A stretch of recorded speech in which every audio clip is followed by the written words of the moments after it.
Welcome, everybody, to the Old Time Boxing Show on the Grueling Truth Sports Network. I'm your host for the Old Time Boxing Show, Mike Goodpasser. Right now, I'd like to welcome my co-host, as always, boxing historian for the Grueling Truth, Christopher Shelton. How you doing, Chris? All right, just finally ready to do this, guy. I'm waiting to do Gerrie Coetzee, so let's do it. All right. You sound really pumped up, Chris. Well, a lot of fights, but you know what? Once I start seeing them run by again, the audience will like it. It's going to be a good show. Yeah, and the thing about Coetzee, I think he was the first African or South African to get a shot at the heavyweight title. Started his career in 1974. And when I look at his career, when we look up through here, I see the name Gerrie Coetzee pop up a lot. Guys like that, Johnny Boudreaux, Randy Stevens, Mike Shouldve, Pierre Fourier. When you look at this, really, his competition 2 years after he turned pro got a lot stiffer when he fought a guy like Coetzee, who ended up being a contender too later on. Yeah, South Africa's first heavyweight champion or not. We'll debate that later. But yeah, he had some good fighters in South Africa at the time, and won the title from a guy named Gary Shoot. Coetzee was on the ground. I don't think it was a knockdown, but he got kicked. And so with the disqualification, he became the South Africa's heavyweight champion. And then he beat Shoot again in a rematch and carried that until he started fighting Americans. Yeah, and he had wins against Tom Prater, Johnny Boudreaux, of course, of famous Scott Ledoux ABC tournament, and Howard Cosell's toupee, Randy Stevens, who's a guy that was maybe a fringe contender. But his first fight that really put him on the national stage, at least in the United States, was against Leon Spinks, who was coming off the rematch loss to Muhammad Ali. Spinks and Coetzee basically was to get a shot at WBA or a shot for the WBA championship, I think it was, against John Tate. And when he fought Spinks, I mean, a lot of people didn't know who Coetzee was. And I think that probably a lot of people were surprised with how easily Coetzee beat him. Well, it had to be. Leon Spinks, at that point, still only fought like 9 times with only one loss to Muhammad Ali. And a great Olympic champion. He was one of the greatest ever on the 1976 Olympic team.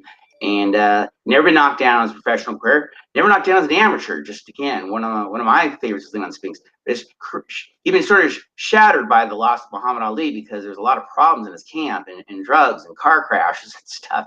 But I still like Leon Spinks a lot. Look at him come out aggressive like that against Coetzee. He's probably a little too small to act that way. He needs the heavyweight. Yeah. Well, I think that was the problem. If Leon Spinks would have been 6'2", 225 fighting like this, he'd have been a bitch to beat. Oh, exactly. That's why he was a bitch to beat in the Olympics, even when he was cheating. It's still fun. I really still admire Leon Spinks so much. But yeah, this was sort of crushing. I didn't see it live when it happened. I just read the results. Like, oh my God, what happened?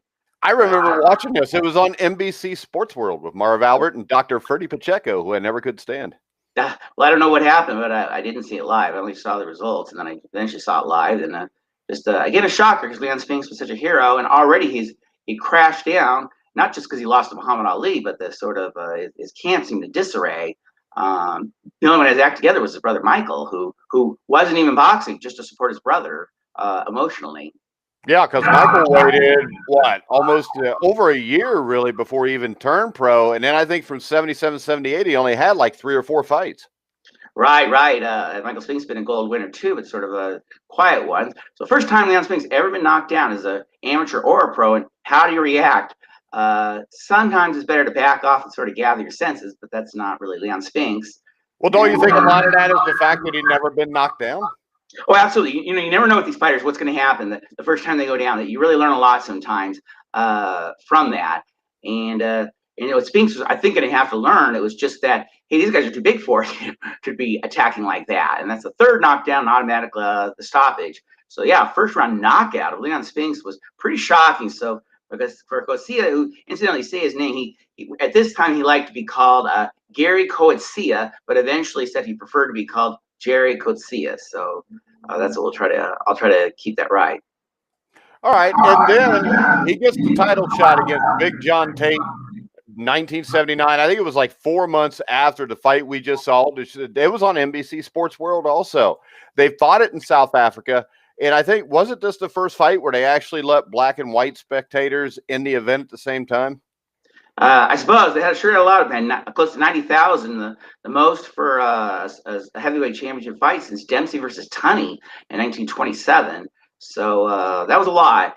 And Holmes had just gotten done. I think Holmes is the other heavyweight champion, and Tate was undefeated. He lost the Olympics to Teófilo Stevenson, the great Cuban heavyweight, who wasn't allowed to fight professionally by Fidel Castro. So Tate was a big guy, something like 6'4". Came in a little heavy for this fight. I think he came around 240.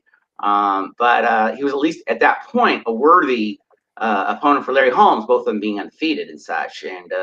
And Tate at this point in his career looking pretty good as a boxer, really more of a boxer than a slugger in a sense. But the thing that really blows me away here is when you watch this fight, I think it's pretty even through the first half of the fight. And then Tate just kind of wins every round after that because Coetzee doesn't do a whole lot. And if you see here, Coetzee is the big puncher. We didn't know at the time that Big John Tate had a hard time taking a shot to the jaw. But to watch Coetzee back away from him and just let John Tate advance and use his length here, it's almost like, and I'm pretty sure this is what happened, in front of 90,000 people in his homeland, Gerrie Coetzee froze up a little bit, I think. I think he was. He's tentative, and he admitted later he was intimidated by these American fighters. And Teófilo Stevenson sure the hell wasn't. But but Teófilo Stevenson didn't have to do it in the professional ranks either, though. Well, you know what? But it wasn't his choice, and I sure wish we could have seen him professionally. And he is one of the great ones. And Tate ultimately maybe wasn't one of the great ones. Although this is for the vacant crown. This is Muhammad Ali retired. So Muhammad Ali retired. It left that portion vacant. And this is for the vacant Muhammad Ali title. Yeah. And the other heavyweight champion was Larry Holmes after he beat Ken Norton. Well, this is the thing. Larry Holmes was a legit heavyweight champion. I think Coetzee was an alphabet title holder. That's not a shot at him, but you got to beat the man who beat the man. And the man there was Larry Holmes. He did beat Ali in 1980, but I don't think there was any doubt at this point. Larry Holmes was better than both of these guys at this point in their career because Coetzee, I think 3 or 4 years later, was a lot better than what he had been. And I think a lot of that had to do with the fact that he came to America and started training over here. Well, also, I think this is probably the closest it came to a legitimate split with Larry Holmes, though in retrospect, maybe not. But at the time, they were both undefeated when Tate won this fight. And at least it looked like a good matchup of two undefeated. And again, Tate being such a big guy, 6'4", and apparently at this point, seeming to be a good boxer, even though this is, again, not the most electrifying of fights. Oh, you could say it was a bad fight. Yeah, it was a snooze fest a little bit. Yeah, it was a snooze fest, and it was a fight that I really thought would be a good fight. And like I said, I can make the case here that a lot of people may have thought that there were two champions or weren't sure who the champion was because Big John Tate had won the silver medal in 1976. I think it was bronze against bronze. 70, was it 72 or 76? 76, wasn't it? Yeah, he was one of the losers on that great team, if I recall. Yeah, so, I mean, hard to say somebody lost. They still came home with a medal, but he was a big, talented guy. He was undefeated. And really, Larry Holmes wasn't an Olympian the way John Tate was. And I from what I remember, I was only like 10 years old at the time, but I think there was a fair amount of people that thought that John Tate and Larry Holmes was legitimately close to a 50-50 fight. Yeah, and there's still some thought that Holmes couldn't take a punch because when he beat Ernie Shavers the first time, that was a little bit of a snooze fest and not exciting. And what's the last time you watched that fight? The first one of the two? Yeah, probably not in a while. Watch it again because I thought the same thing you did, and then I was really bored. The reputation of it. Because I was really bored, and it's one-sided. It's like 10-2, 12-0. But every round was competitive, and Shavers did hit him with some shots. That fight really surprised me on how much action there was in it because I remembered it being a boring snooze fest. But when I watched it 30 or 40 years later, I actually found it a good fight. And instead of doing what I usually do at 52 and fall asleep by the fourth round, I actually watched the entire fight, Chris, and never fell asleep. I'd have to see it again. At least it's nice to see Tate doing stuff. As you said, I agree with you that it was kind of a snooze fest, but almost a draw for quite a while. But I think Tate then slowly started just taking over and feeling confident. Tate looks confident. And again, this is probably almost the highlight of where his career was going to be at. Though it was unclear at the time whether he would fight Holmes as 2 undefeated, so Muhammad Ali come back out of retirement. It was still things up in the air. Yeah, and most of us hadn't seen him except for maybe Spinks. We've seen the one round against Spinks, and it's hard to judge somebody off one round. Yeah, and Marcus Carter says we need another Ray Leonard period. Hell, I'll take another Bruce Finch nowadays. I just want somebody that'll fight somebody. And I think this, Marcus, we may never see another Sugar Ray Leonard or Roberto Duran or Marvin Hagler, because I think us that are old enough, Chris, we're really lucky to live through this time period. Yeah, again, boxing at least has a long history of these ebbs and flows. So sometimes it'll sink and you go, boxing can never get lower than this, and it sure can. It's amazing the deaths. But then generally somebody comes alive and re-energizes the sport. It's a different world out there. But boxing's hung on for thousands of years with a champion showing up out of nowhere, sort of, and exciting the fans. It's still such a radically different sport than UFC that I don't see why that wouldn't be possible. Well, see, Tate in this fight actually looked pretty good, I thought. I mean, he completely outboxed Coetzee. He had Coetzee hurt at the end of that 15th round, too. And the thing that's really impressive, in a time of apartheid, the Black American won the decision in this fight. That'll tell you how one-sided it was. Yeah, it sure was. Coetzee would have been a disappointment. And you don't forget these things as an American, because this is now what we've really mostly seen him as, and just didn't look like somebody who had a lot going on, and that he beat up a guy who, as great as Leon Spinks is, was much smaller than him. Yeah, and then next up, Coetzee fight Mike Koronecki, who was a white American who actually people thought might be something. Coetzee took his head off in less than 3 minutes in the first round. And then Coetzee gets a shot against Mike Weaver. And I believe, correct me if I'm wrong, see if you remember this, Chris, but I think this originally was supposed to be Mike Weaver versus Gerrie Coetzee. Well, Weaver was going to be set up to fight sort of various people, including Muhammad Ali. And it's sort of a puzzling situation, because I was so glad Mike Weaver fought John Tate. First of all, Mike Weaver, when he was set up as sort of just a fight for Larry Holmes to set up Holmes Shavers too. Shavers is a hard puncher, so Mike Weaver is nothing else a hard puncher. A lot of losses, nobody knew who he was, and then Mike Weaver proceeded to beat the hell out of Larry Holmes, knocked him down in the 4th round, started beating the shit out of him to the degree Don King, after the 7th or 8th round, runs to Larry Holmes' corner and goes, "What are you doing? What are you doing? Are you crazy? You're losing this thing." And he was losing it. It looked like Mike Weaver was going to be the heavyweight champion over Holmes, but he tired out and Holmes got the best of him. And so then Weaver faces Tate, and oh God, it's one of those frustrating. After 14 rounds and 40 seconds. And 2 minutes and 20 seconds, Tate's cruising through this fight, and then Weaver lands one punch with 40 seconds left. Out of nowhere, Tate flat on the ground, knocked out. One of the craziest things ever. So now Mike Weaver's the other champion with Larry Holmes, but now it's not quite as easy to say it's a split, because Mike Weaver did fight Larry Holmes and did lose, however admirably.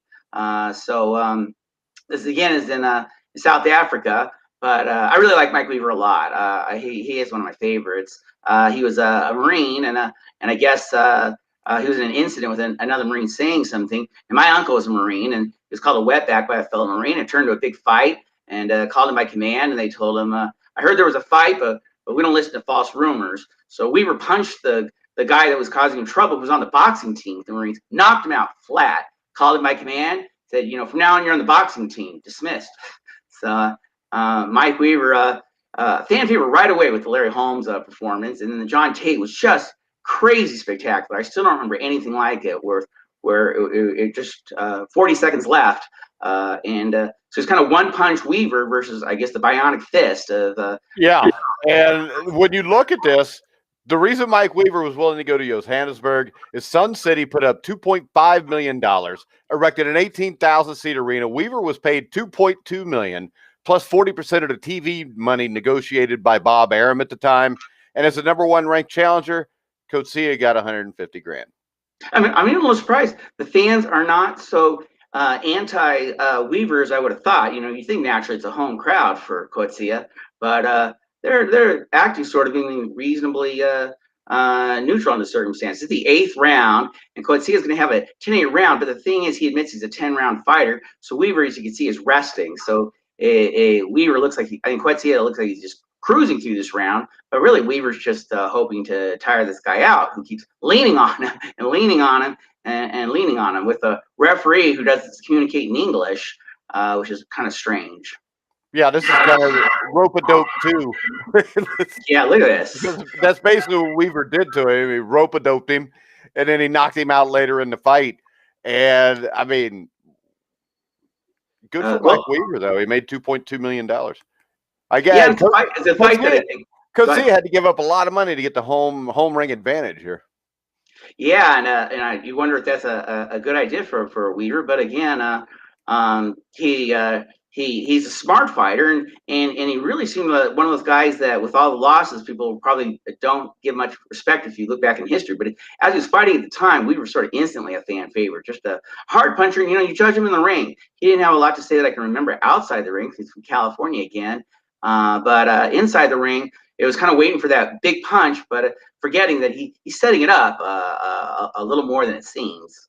Yeah, and the other thing to remember about Coetzee is in the home ring is where he had his worst fights. I mean, the John Tate loss, the Greg Page loss, which we'll look at later, the Mike Weaver loss. I think actually fighting in South Africa was a detriment for Coetzee. Well, he ended up having some really puzzling feelings about South Africa. Just a background where he came from. Apparently, his dad was a boxer, and he had health problems, asthma, such as a youth. So it was suggested he go in the boxing gym, and he turned out to be pretty good. He says he fought over 200 times as an amateur before hitting the pros and having the success that brought him his second opportunity to win the title. Yeah, and that 8th round was about his last shot at this, because you can see him getting noticeably tired as we move later in the fight. We should be right around round 11 here. Yeah. But, I mean, the thing that stuck out to me is we watched him fight Pinklon Thomas. He didn't finish soft at the end of that fight. You know, the Snipes fight, he fades a little bit, but nothing like he does when he's at home. And, I mean, it's just, to me, it's kind of like watching a young George Foreman. He's nowhere near George Foreman talent-wise, probably not even power-wise, but just the fact that he looks so tense all the time. Well, also, you know, Mike Weaver deserves, again, a lot of credit for if Coetzee gets tired, it's because at this point, look at the way he's just leaning on and crushing Weaver there. Yeah, I don't think he's being dirty. I just think he's wore out. But what Weaver at this point is going to start landing body punches. You know, so many boxers don't go to the body. He knows he's got Coetzee tired, so he's going to just be patient. It's a 15-round fight. He's learned patience, and just start tiring out some more. Hit some body shots. Look at this. It's just smart boxing and making sure Coetzee is tired and losing his power. Yeah, and Mike Weaver is a very underrated heavyweight. And, I mean, I would have loved to see Mike Weaver in 1986 get a shot at Mike Tyson. I think that would have been interesting. And actually, from what I heard, Jacobs and Caton and them weren't really interested in fighting Mike Weaver. Sure Holmes had given him a rematch, but he did, like, when they were both 50 years old. Oh, yeah, that was – yeah, because that's the same card where, like, Juan Laporte fought Billy Costello. And I think they also had a rematch of Witherspoon and Page. I think that was like in 2000, and they were all like 50 years old. And it was still more entertaining than what we watch now. You mentioned the rope. I think it benefited Weaver tremendously that these ropes are so loose. Yeah. Then Weaver just sort of really just laying back, so he's not really doing much more, again, than resting, body punches, and tiring out this South African. And it is sort of amazing in Sun City with all the, you know, the apartheid and stuff. Here's a black man who is being treated with respect by the crowd. Yeah, but remember this, Chris. Whether there's apartheid or not, apartheid is run by the government. It doesn't mean that's the way all the people feel. It wasn't they weren't given a choice. Yeah, anywhere you are, people shouldn't all be judged based on a government philosophy. Yeah, I hope to God people don't judge you and I off of Donald Trump and Joe Biden. Well, I know what you mean. I wouldn't want to be compared to Donald Trump as far as I'm, you know, or Joe Biden. Yeah, well, I'm all right about it, but I wouldn't be judged by any government. I make my own decisions and do my own thing. And so we were stalking Coetzee's backing. Again, Coetzee's probably not used to backing against guys, but It's funny when you see him in the early part of the fight. Weaver looks even bigger and stronger than Coetzee. Coetzee looks bigger, stronger once you're in the ring. There goes Coetzee, the first time down, 13th round. Wow, look at that one punch Weaver. Even though a lot build up to that one punch. Yeah, just makes Mike Weaver. Yeah, I love Mike Weaver. well, see, it's like Coetzee. He gets knocked out every once in a while, but I don't think he had a bad chin. It was bad wind. If you know, it's kind of like the Tommy Morrison thing. Everybody gives him a rap about, you know, not being able to take a punch. He could take a punch. The problem was he'd get tired after about 4 or 5 rounds. I think Coetzee's win in general is better than Tommy Morrison, but I do again think Weaver knew that and purposely affected Coetzee's win, because it looks like if you didn't land so many body punches and keep leaning against the ropes, Coetzee probably could at least lasted 15. I don't know how much of an ineffectiveness. Weaver seemed to be saying, I'm going to set this thing up, and was patient. I love the idea that the 13th round sounds like it's getting close to the end, but Weaver knows you've got time. All right, now we're going to go to Gerrie Coetzee versus Ronaldo Snipes, which this is a fight fairly controversial. I know when I watched it originally as a young man, I thought Coetzee got completely robbed. When I watch it now as an old man, I still think Coetzee got robbed. But I think it was closer to what I thought it originally at the time. Yeah, it was Snipes' hometown, New Jersey, undefeated at the time. And yes, the first 4 rounds, Coetzee easily won. Nobody even disagrees. He won the first 4 rounds. This is going to score 2 knockdowns, one in the first round, and this is the 4th round. He's going to score another knockdown. Now, those knockdowns aren't given any weight, which I hate boxing that doesn't give a knockdown, you know, an extra reward or something, and that's going to affect the outcome. Because if Coetzee was in a situation where they had 10-8 rounds, or rewarded you for dominating a round, Snipes had no chance. But instead, Snipes went in there nervous again for his hometown, and there he goes to the ground. And this is the 4th round. Again, it's just been completely dominated, knocked down again in the first. Hold on here. Let's see. I will. We've got a comment here from a viewer, and that's Nick M's Classic Boxing Channel. He says Weaver versus Coetzee should have been the fight of the year. I disagree, because Weaver Coetzee was a hell of a fight, but Duran Leonard 1 happened in 1980 also. Well, yeah, Leonard Duran is really special, but I don't want anyone that praises the Mike Weaver championship fights. All right in my book, but yeah, the Brawl of Montreal was a very special at the time, and as history has panned out. And we're kind of fighting for Mike Weaver's reputation. He's not quite as remembered as well as we hoped he would be.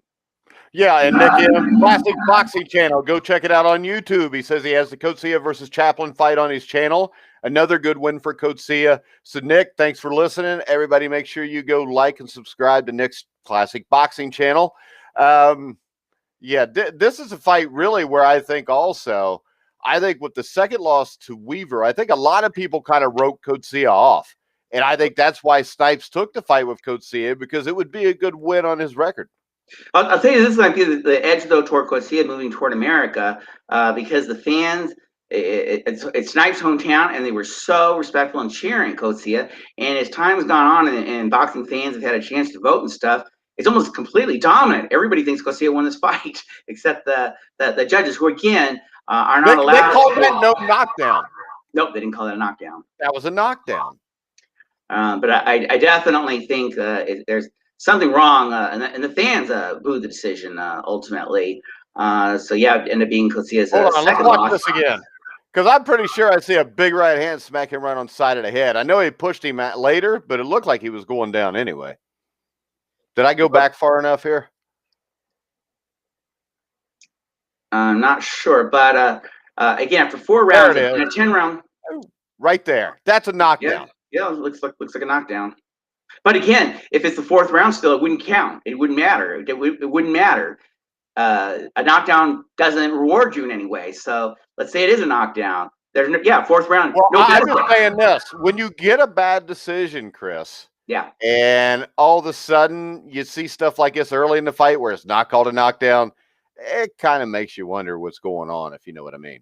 Well, after the first 4 rounds, Coetzee has a 4-0 advantage. There's only 10 rounds, so Snipes almost has to win all 6 rounds. Now he is going to win, let's say, the 5th round, but the 5th round, okay, he wins it by a little bit. Well, Coetzee dominated the 4th round, yet the 4th and 5th equal each other out, because the whole thing's just who wins a round, again, with no weight toward big rounds or knockdowns or anything of that sort. And everybody's sort of disappointed in that. I never like those fights where knockdowns don't count, or they don't matter, or you don't gain any benefit. Yeah. So Coetzee had the one knockdown. Well, it really didn't matter because he already won the round. So a knockdown doesn't mean anything. See, what I don't remember, I remember, didn't they used to score the rounds like 5 to 4.5 or 4 in Jersey? No, I don't think so. California had a system like that, but no, these are just round. That's it, you know. All right, I'm looking at it now. It says New York State carried the rule of supplemental points for knockdowns, but the rule was not applied in this fight. If it had, Coetzee would have won 6-5-1 on Gamboli and Cortez's cards. My problem here is this. Joe Cortez and Carol Castellano had Snipes winning the fight 5-4. Nick Gamboli had it 6-3 for Snipes. Or no, for Coetzee. Well, I just know that for sure. In my mind, Coetzee won the first 4 rounds, and then the 9th and 10th round, I didn't see Coetzee losing those 2 rounds. No, Coetzee won this fight.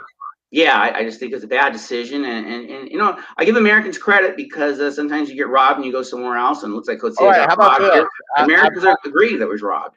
I found an article that's got a quote from Marvin Cohen, who's a deputy commissioner at the time in the New York State Athletic Commission.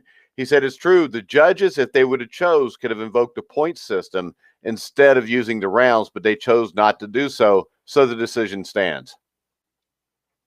Well, Coetzee did get some advantages, though, in this fight. He had a shorter ring, which is his advantage, and then he had something on the ground to sort of try to slow up Snipes a little bit. So there were some advantages for Coetzee going in, but Snipes agreed to him.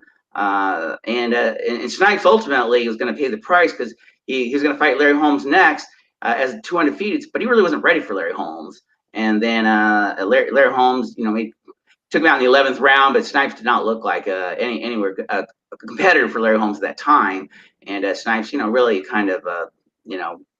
Well, Chris, in the long run, the loss to Larry Holmes was what makes Ronaldo Snipes memorable. If he'd have waited longer, he probably loses a couple fights. He may not even get the title shot. Yeah, I'm thinking he could have lost this one and he wouldn't have got the opportunity. So he took it when it was there, but he really looked nervous against Coetzee in the first round. Really nervous in a way you wouldn't expect for someone who's so close to fighting for the championship.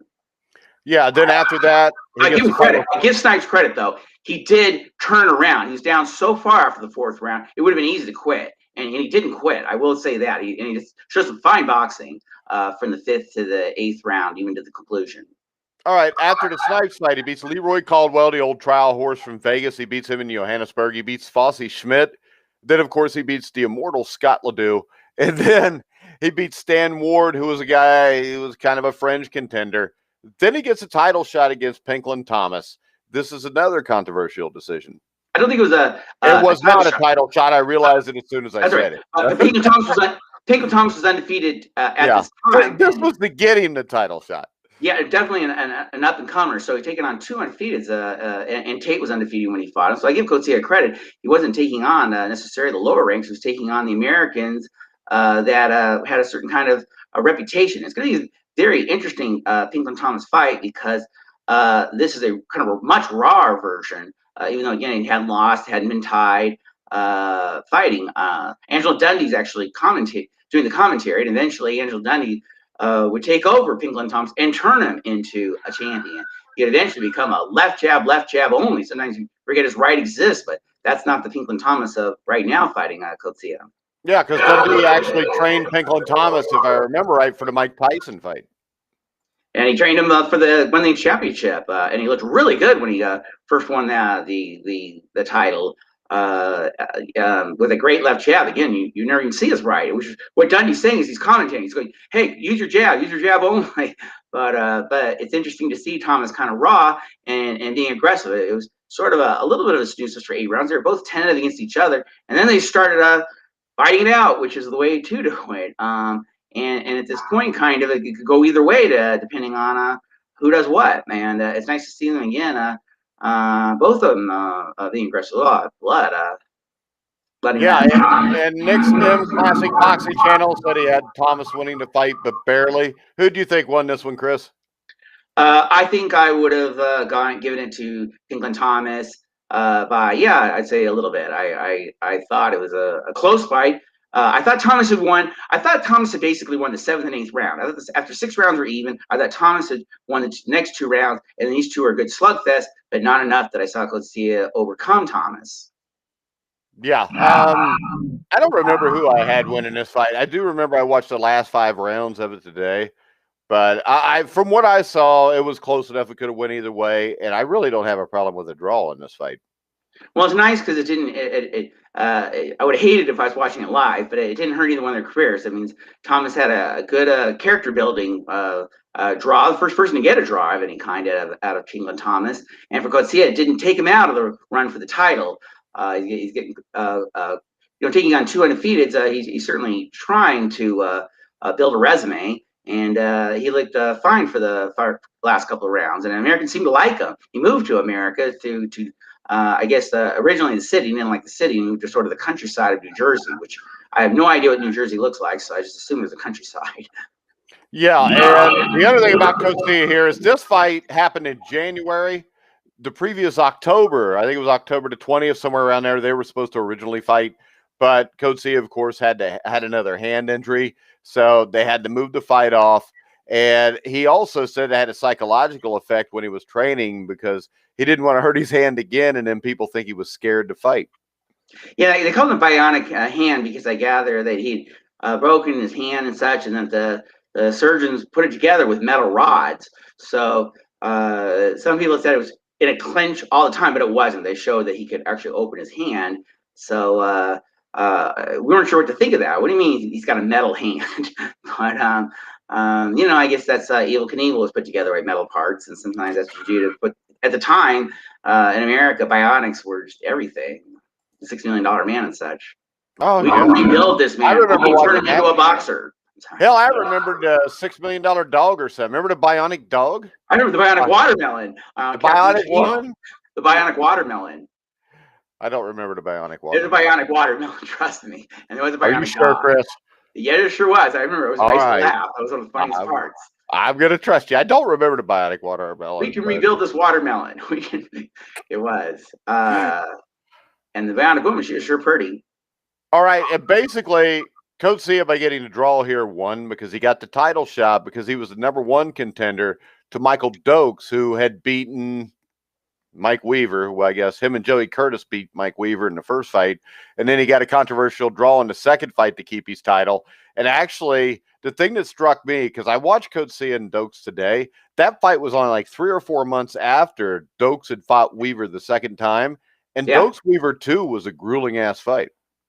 Yeah, it sure was. I was really disappointed by the outcome of that draw and such. But I want to mention about Angelo Dundee. When we covered Jimmy Ellis was kind of an above decent light heavyweight, but nothing more. And Angelo Dundee took over Jimmy Ellis, and the guy was undefeated until he fought Joe Frazier. And what he did to Pinklon Thomas doesn't look anything like this guy after Angelo Dundee took him to the title.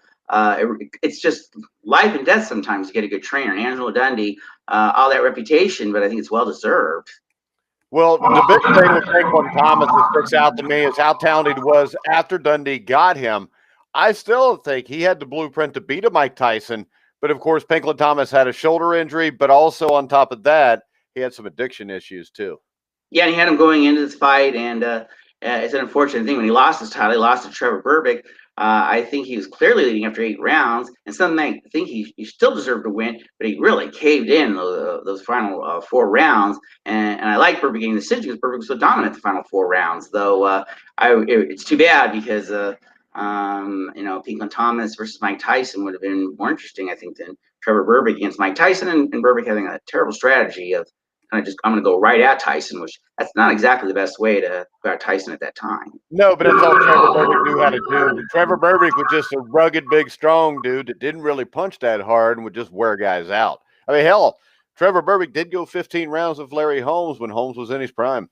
Oh, yeah, and also, after John Tate's 1-round knockout lost to Weaver, the next fight, Berbick knocked out Tate, and Tate couldn't get up the ground for like 5 minutes. Knocked him off the same way, too. Both fights, he lands on his face. And that was a fight. It was so serious. I thought, you know what? Maybe John Tate shouldn't fight again. That's how serious that knockout looked. He pretty much didn't. I mean, there were some fights there, but I mean, he was pretty much done from there. And of course, he tragically died when he was still really young.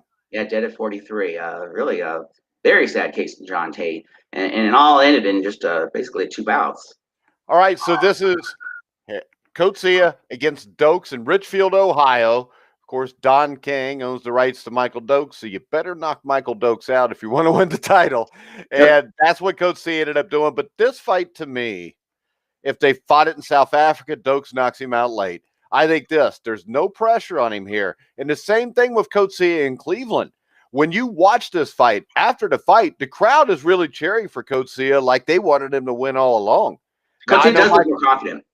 Yeah, he looks so much more confident fighting in this ring. I mean, he looked, to me, this is the best Coetzee ever looked. This Coetzee against Larry Holmes, if it's in 1983, I think Coetzee would have had a shot. 1984, I think Coetzee would have beat Holmes. Now, I think Holmes at his prime would beat Coetzee every time. But when we get late 83, you know, where Holmes has dropped down and he's just fighting guys like Scott Frank and Lucian Rodriguez. Yeah. That I think in 80, if they would have fought this fight the way it was planned in like April of 1984, I think Coetzee would have had at least a 50-50 shot. Right. Oh, there's Dokes taking a knockdown, the 5th round. Yeah, the thing is, when Dokes won the title, over the first round knockout of Weaver, I'm always supportive of the referees protecting the fighter. That's one of the few times where I'll say, that was a lousy decision to stop. It was horrible. Yeah, because he didn't wave. When Joey Curtis jumped in, he looked like he was just breaking him up. And then all of a sudden, he just turned his back, waved his hand, and walked Dokes to the middle of the ring to tell everybody he won. Because Weaver has shown his reputation. He's not only the greatest early round fighter, and he really can pour it on. And you know, he didn't look medically injured, and it didn't look like he took a 10 count or anything. So it was really disappointing. There's an investigation even on it, though it didn't come up with anything. And I'm not sure either, because you can't count on knocking down somebody. When Don King is control, you can investigate all you want. You ain't finding a damn thing, because Don King will pay off the guy that's investigating it. Well, yeah, and then again, the rematch, I agree that it turned into a draw, which meant Dokes retained his title. Hey, and remember this, that wasn't the only time Joey Curtis had been in some fights that seemed kind of shady either. But Dokes' credit was a good fighter, undefeated. So again, another undefeated for Coetzee taking on. He certainly took on guys where he could sort of lose this 3rd shot at the title, and you know, if he loses this time, there's going to be no more shots at the title. Well, how about this? I think if you look at the heavyweights of the 80s, Coetzee might have been the guy that fought the best competition. I mean, there's not many cupcakes on his record. Yeah, people didn't even realize when he fought Pinklon Thomas, just how good Pinklon Thomas was going to turn out to be. And you're right; it's a good resume if you look at the records when he faced them. Tate was undefeated. Snipes, Thomas, Leon Spinks only had 1 loss professionally. Dokes is undefeated, so he definitely was willing to put it out there and take his chances. All right, this is round 10. This is the round where Coetzee wins the WBA championship.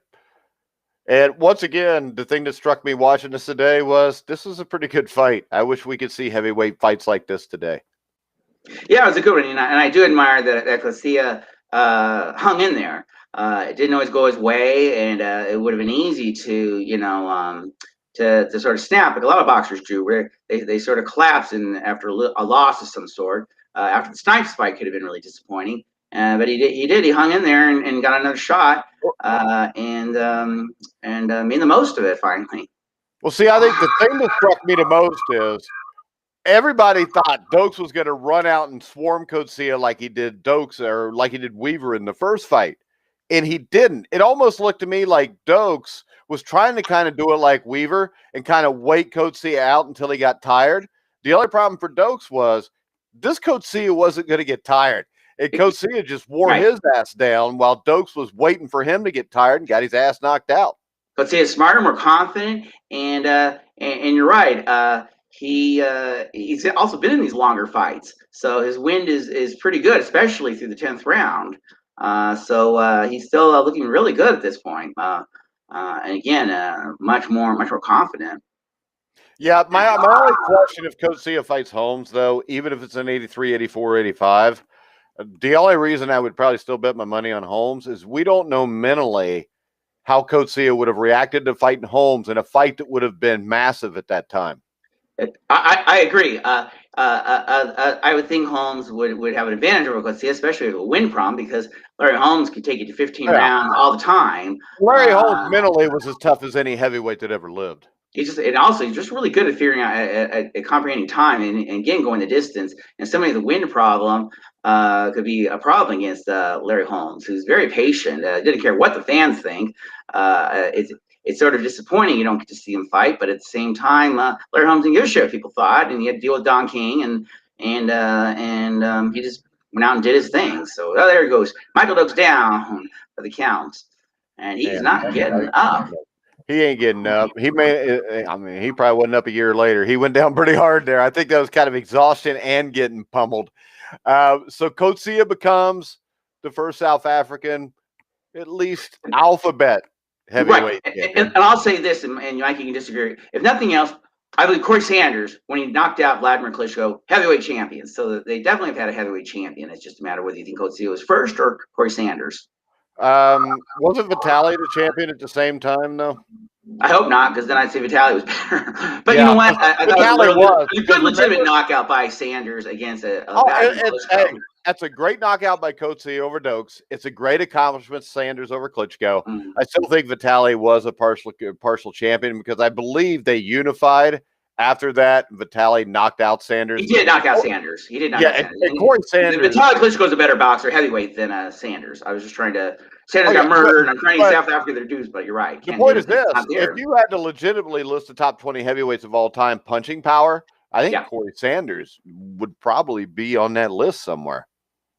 Well, the one thing Vitaly Klitschko and Lennox Lewis have in common is somehow, out of nowhere, a couple of times they were knocked out, sort of in a shocking manner, and for some reason it's really held against Vladimir Klitschko. Though Lennox Lewis, it was an accident. Well, they're both knocked out twice. You didn't expect them to get knocked out, and that's part of their legacy. All right, now early '84, there was a possibility of a unification fight between Coetzee and Holmes. If I remember right, it was even signed. There was a place called JPD Sports out of Dallas, Texas, that was supposed to back the bout, but they could not raise the money. And Caesar's Palace spoke of saving the promotion, but it kind of fell through. And I think Don King's involvement as Coetzee as promoter, as well as Larry Holmes' split with Don King, also contributed to that bout not being made. It's still a fight I would have liked to have seen, but I think this was something that was probably sabotaged by Don King. Well, he put his arms around Coetzee. It was actually a good sport about Coetzee winning, but I do think that they didn't get to fight. You never know what's going to happen in the ring, but I have to say that I like Mike Weaver's chances in a rematch against Larry Holmes better than Coetzee against Holmes. But if it doesn't happen in the ring, it's hard to tell. And then Coetzee was paired against Greg Page. The real number one contender was David Bay. David Bay refused to go to South Africa, which I know I read. There was a book written, The Life and Crimes of Don King by Jack Newfield, that actually talked about it a little bit, but David Bay refused to go. So I bet David Bay maybe wishes he'd have won, because the way Coetzee freezes up, he might have been a partial heavyweight champion. But when you look at it, Page already kind of had the stigma of losing big fight here and there. He lost his last couple of fights, and he's a weird guy. I mean, he's a head case a little bit, and it's a weird fight. First of all, a South African witch doctor put a spell on Greg Page to strike him something in the 6th round. Coetzee predicted to knock him out in the 6th round. Page acted really weird in his win over Scott Ledoux, sort of humiliating him unnecessarily, I thought. And again, 2 losses in a row, and he comes up against Coetzee. Coetzee wins the 1st round, looks confident, and then Page starts coming up with antics, including the start of the 2nd round, which was very legitimate. He just charged right at Coetzee with Coetzee's cornerman still in the ring, and but his mouth guard or anything, wailing, landing 5, 6 punches, and Coetzee was never the same again. Coetzee was all wired up and weird from Page's attack. Well, that attack was illegal, and then in the 6th round, at the end of the 6th round, Page did land a hard shot after the bell, and Coetzee put a knee on the canvas, sort of saying, I can't fight anymore, and Page should be disqualified. But the referee wasn't going to disqualify him, so Coetzee had to go in. So he kind of rattled against Greg Page, and Greg Page is antics at this point, and a mixed bag on Greg Page's antics. Good for him charging him in the second round. You know what? Your quarterman's supposed to be out. You're supposed to be ready when the bell sounds. But the punch after the bell in the sixth round was really vicious. All right, this is the sixth round. I want to see that punch. I don't remember that one. I did watch the seventh and eighth today because that's what you sent me. Yeah, but I kind of remember this because this fight's all kind of messed up, anyways. Especially when his head's messed with now, because his head's pretty messed with by Gerrie Page, and so Page now is starting. There it is. So see how you couldn't hear the bell. The bell sounded, and Page landed 2 shots, one really hard to the head. Go see him put his knee to the ground. See, that's after the, both those are after the bell. Oh, here it is.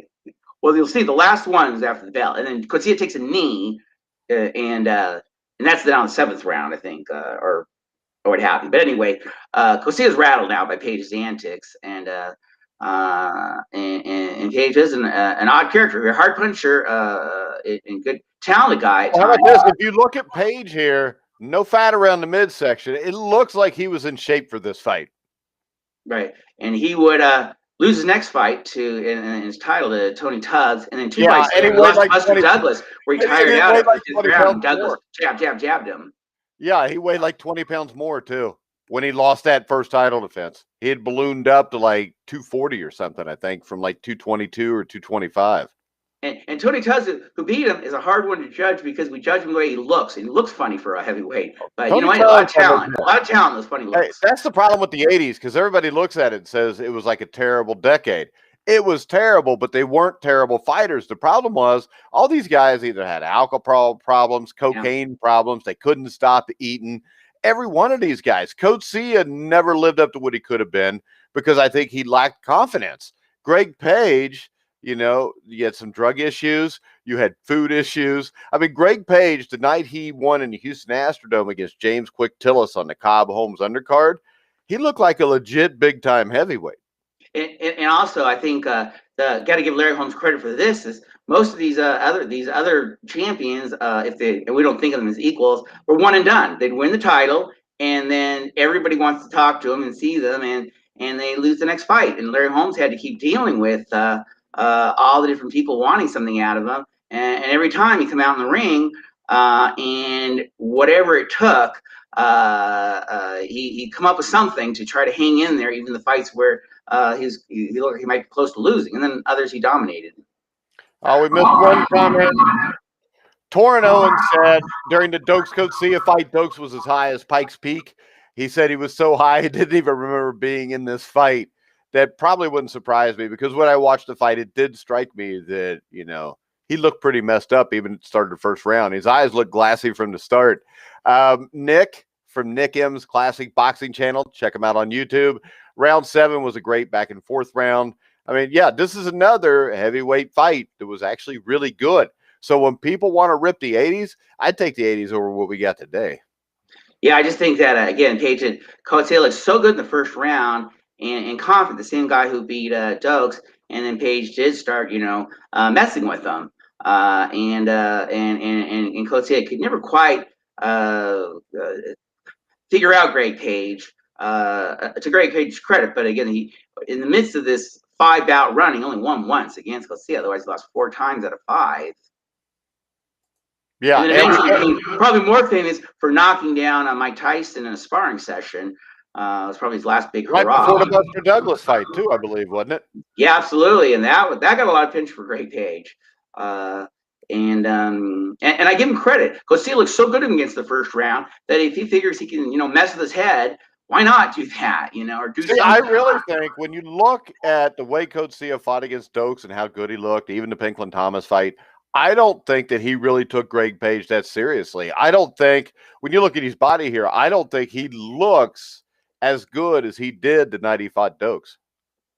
Yeah, well, Page didn't look like just 2 fights earlier, the same guy who was like fighting Scott Lee did, the drama in the Bahamas. That Greg Page had a hell of a jab, fast, and looked like he was on track to become a heavyweight champion. But this Greg Page, I didn't think much of him, though. Again, you know, I give him credit that he's moving around. He's doing really being awkward and kind of doing what he can to keep Coetzee off balance. How about this? I'll say this: he looks in better shape because his titties ain't bouncing as much as they did in a lot of them other fights. Right. Yeah, and he's still a young guy, but when he fought Buster Douglas just 2 fights later, he tired out against Douglas and then started getting hit by that Douglas jab, and that Douglas jab that's a jab. That's a Larry Holmes type jab. Well, and we're in round 8, and the significant thing about round 8 is it was like a 4-minute round, Chris. What do you mean? Well, the 8th round went over an extra minute, didn't it? I didn't realize it went. It did it all. I yeah, 3 minutes and 50 seconds. Wow, I'd have to. I watch these things enough over and over, but again, I won't dispute. They do not mention it when you watch the fight on there. I guess it's not showing the seconds. Generally, you kind of key in on when they show the seconds on the screen and follow it sort of that way. So it's possible, yeah, there's a loss of the timekeeper or something. I don't actually remember that. All right, it actually timed out that this last round was 3 minutes and 40 seconds. Well, if so, that was certainly be a disadvantage to Coetzee, who needed some rest after the 6th round, and the 7th round was pretty grueling back and forth. Actually, the clock read 3:48. It was 3:48 into the 8th round when he got knocked out. They tried to appeal it. As far as the WBA was concerned, the knockout stands. And a message to South African boxing authorities, Elias Cordova, the chairman of the WBA's championship committee, said that the panel was satisfied that the fight had been conducted according to the rules and that the WBA recognized Page as a legitimate WBA heavyweight champion. Yeah, it's a tough one because I got to say that I thought that shot after the bell was pretty vicious. And I think when you combine that, I think when a round goes 3 minutes and 48 seconds, it's not really a round anymore. And I think the punch after the bell, if I remember right, that was like 5 seconds after the bell, wasn't it? But also, I'll say this: yeah, it was definitely after the bell. It had to be disappointing though for Coetzee, after Americans had supported him so much, to go back to South Africa with the title. I don't get too political about it, but I have a feeling also Page didn't want to be the black man who gets humiliated in Sun City. It was just a lot of attention on part of it at this time, and I felt bad for Gerrie Coetzee in the sense that he was being blamed for something that wasn't individually his fault.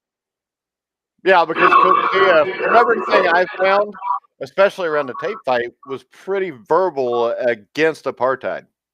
One thing's for sure, he definitely did not. He appreciated all the support he received from South Africa, but he moved to America and he viewed himself as an American, and he has been for the rest of his life.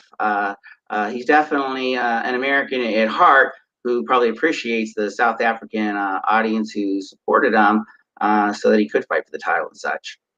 Yeah, and after this, Coetzee never really got another shot at the title. Actually, I remember the last fight I saw him would have been like 1996 or 97 on like ESPN. He fought Iran Barkley at heavyweight. Oh, well, Iran Barkley, really good one. Beat Thomas Hearns twice, then reversed ran. Yeah, but the point here is this. He fought Gerrie Coetzee, and Coetzee was a heavyweight. So they fought at heavyweight, and they both weighed like 235 pounds. Oh, wow. Well, it was a very interesting fight. I didn't say entertaining. Very interesting. But after this, he beat James Tillis in a rematch, 1985. And remember this, that's a James Tillis that, a few months later, I think, goes the distance with a young Mike Tyson. But then he goes to Frank Bruno, Wembley Arena, 1986. Bruno knocks him out in the first round. And that's basically it. He retires for 7 years, comes back, beats David Fiddler and West Turner, retired for 4 more years, and of course ends up by beating the immortal Dan Kosmicki. And then Iran Barkley beats him by TKO in the 10th round in 1997. But the thing I will say about Coetzee, and it's kind of like what we talked about Morrison, what we talked about Hagler, he was a guy that came to fight. He gave the fans their money's worth. And I mean, you got to love a guy like that. Yeah, and Americans certainly gave him a fair shake when he came here, and the Snipes fight, where Americans said, "Hey, we think the judges got it wrong." So it wasn't just, hey, the Americans really don't necessarily only root for their countrymen as much as some other countries. Maybe it has, who knows for what reasons that is. Maybe we're so used to Americans at that time being champion, it didn't mean as much as it did to other countries. Well, how about this, though? I think you have a bigger melting pot of different races in this country. So if you're an American, but you're from Italy and there's an Italian fighting, maybe you'll cheer for him that way, if you know what I mean. Certainly, if an Irishman came to America in the 1920s, Yeah. they're gonna way root for him over whoever else was the opponent. All right, there we go. And yes, I did see this. I actually saw this today. Was doing a little research. There's actually a Coetzee film being made at this moment. All right. Well, hopefully they need to show our two faces. These are the two Americans that are spectacular or something. Well, anyway, I hope it works out. And people, whatever happens is what happens. We do our show, and whatever other people do, that's on them. Yeah, because Liam Hemsworth is going to play Gerrie Coetzee in the movie. Oh, and some axe murderer is going to play Greg Page. No, I'm just kidding. Anyway, an axe murderer? How the hell did you come up with an axe murderer? Oh, I just mean Greg Page is a pretty vicious guy. I don't really mean to compare him to that. That's I know, awesome. We're kidding. And hey, put Mike Weaver in the film. Make Mike Weaver look really tough, and put some really good-looking actor to play him. Mike Weaver was really tough. Yeah, he sure was. Mike Weaver's one of my favorites. Great guy. It was great when I interviewed him. Hopefully, I would love to get Coetzee on sometime on the Legends of Boxing show. The last time I asked a couple years ago, I sent him a message and he never responded. So I'm going to tag Harry in this when we put it out there. And if you ever want to come on and talk to me about your career, I would love to have you on because that's what I grew up. Those were my favorites. Coetzee, Holmes, Cooney. Those guys came to fight normally. And unlike what we see today, I mean, like I said, guys like Coetzee, Leon Spinks, when we watch these fights, Chris, the thing that strikes me is Coetzee, Spinks, Weaver, even Snipes, Thomas, Dokes. Those guys all came to fight. Tim Witherspoon, one of my favorites of the alphabet champions. Yeah, I love Tim Witherspoon. Another great guy who I got to interview also.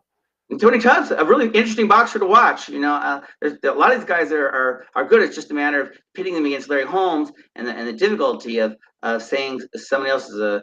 I thought for maybe a brief moment, Dokes was a good possible co-champion. Proved he wasn't, and then the rest of them it was very difficult to say they were co-champions with Holmes. All right, now Chris, we will be back for anybody that likes this show Sunday night at, I believe we'll go 8 o'clock Sunday night. That all right, Chris? It sounds good. Chris, go ahead and tell everybody what the show is going to be about, Chris. It's going to be great. It's going to be George Foreman, his 20-year attempt to regain his title. And it's going to be a lot of fun, and the audience is going to love it. All right. So young George Foreman and old George Foreman. So are you going to wear the tie and the suit this time? I don't know what I'll do. I know it's going to be a lot of fun for the audience, and just it's nice that one's just fun to do. And you can see Foreman lie a little bit. A lot of these Foreman guys, and again, it shows the perseverance too, because it looked like well before he beat Moore that he shouldn't be fighting anymore, and it turned out he won the title after that. All right, guys. I want to thank everybody who listened. The last couple shows, the Tommy Morrison show, I think we're up to like 30,000 views on. The Marvelous Marvin Hagler shows at like 23,000.